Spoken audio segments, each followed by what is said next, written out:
Assalamualaikum. Hari ini saya akan tunjukkan macam mana nak buat bottom app bar menggunakan Flutter. Okey, bottom app bar ada 6 property, 6 main property, iaitu child, click behavior, color, elevation, notch margin dengan shape. Okey, untuk tutorial ni kita akan tengok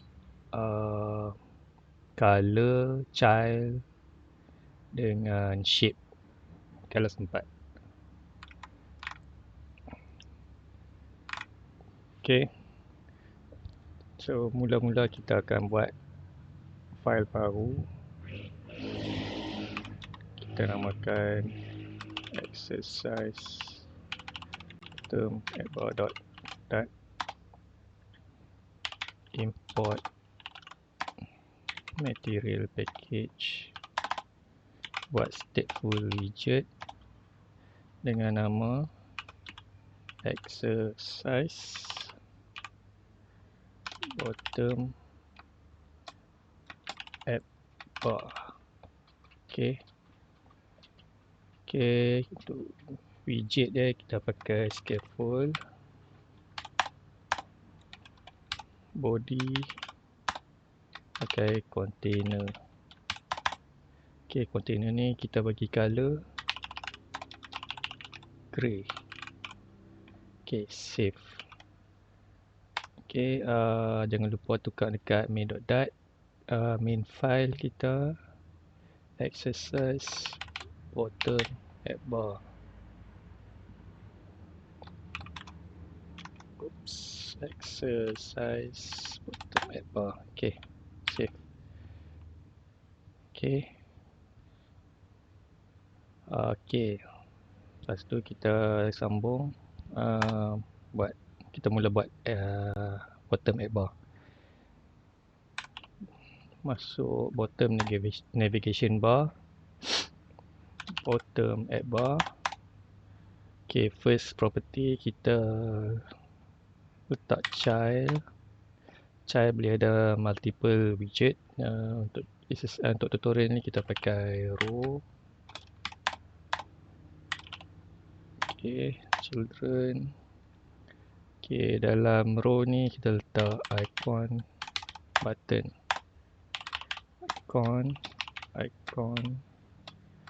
icons dot taklah ini accessible. Jangan lupa on press.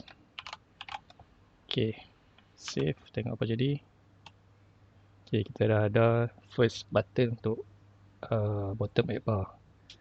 Okay, kalau kita nak tukar color bottom app bar ni, okay, kita letak colors dot purple, save. Okay, dia dah tukar color lah. Okay, kita pakai white lah, senang. Okay. Okay, kita letak lagi 3 icon button,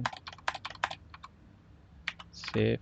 Okay, macam mana kita nak bagi space di antara 4 icon ni.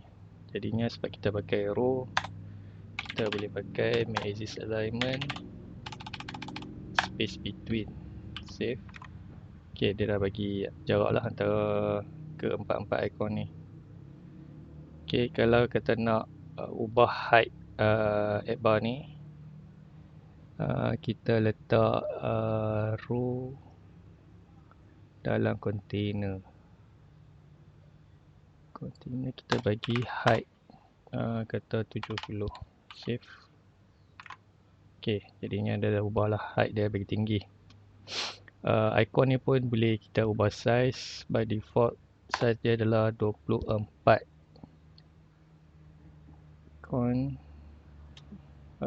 Icon size kita letak 40, save. Okay, dia dah ubah size.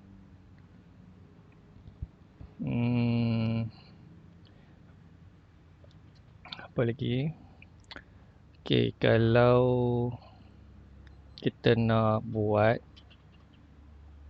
on click each button ni, kita ubah page dekat main body ni, kita perlu adjust sikit lah bahagian body widget ni. Jadi untuk tu kita pakai page view. Kita gantilah, kita padam ni container ni pakai page view. Okay, dalam page view kita letak children, center, letak text child, text. Ini kita letak page 1. So, kita duplicate lagi page 2, page 3, page 4. Okay, save, tengok apa jadi. Ini kita dah ada body ni, kita dah letak container tadi, kita letak center text tadi. Okay, jadi kita boleh swipe lah, tapi kita belum bagi function untuk each icon bottom bar ni. Jadi untuk bagi function tu kita perlukan controller untuk notify icon tu page mana yang kita nak navigate. Jadi kita letak page controller kat bahagian atas ni, page controller,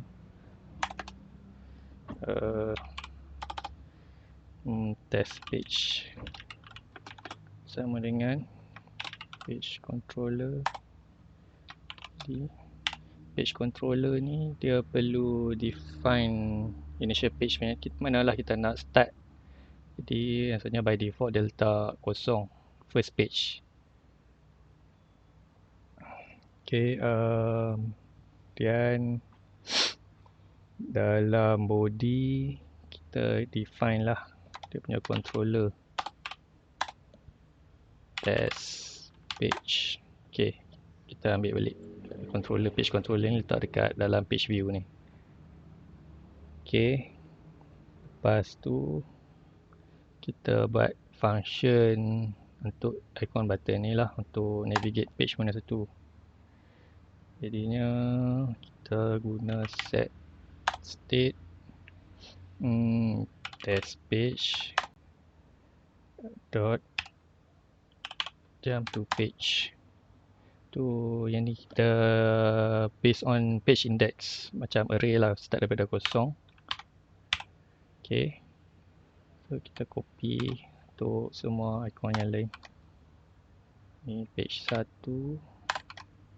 page 2, page 3. Okay, okay, try tengok apa jadi. Okay, navigate lah, dia tukar tanpa perlu kita swipe dekat atas. Okay, atas pun boleh swipe. Kalau tak nak swipe, kita cuma bergantung kepada bottom bar ni, kita kena letak physics dekat bahagian body. Okay, dalam body physics, never scroll, physics. Okay, save. Jadinya tak boleh nak swipe, kita cuma kena klik dekat icon bawah ni. Okay. Okay, untuk property shape kita boleh guna, kita letak contohlah, kita letak satu button dekat sini, bahagian tengah app bar ni. Okay, sini tak shape, kita pakai circular notch rectangle. Okay, lepas tu kita letak satu floating action button. Okay, floating action button, child. Floating action button, child, icons.add contoh. Okay, jangan lupa on press method.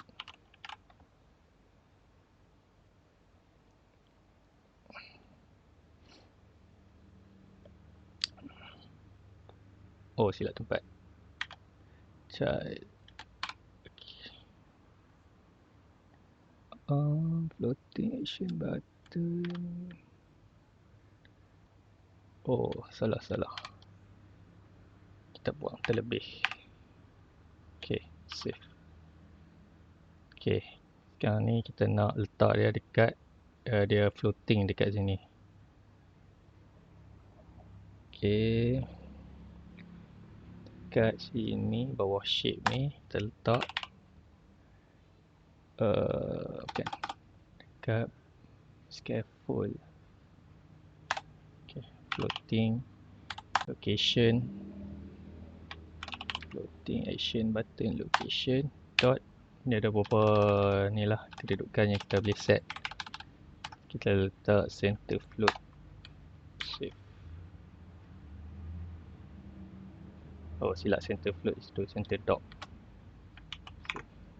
Okay, jadinya dia dah ada shape lah dekat sini, melengkung sini, sebab kita define shape circular notch rectangle dekat sini. Okay, so dekat ni dia untuk tutorial ni. Kita akan berjumpa dalam tutorial yang akan datang. Sekian, terima kasih.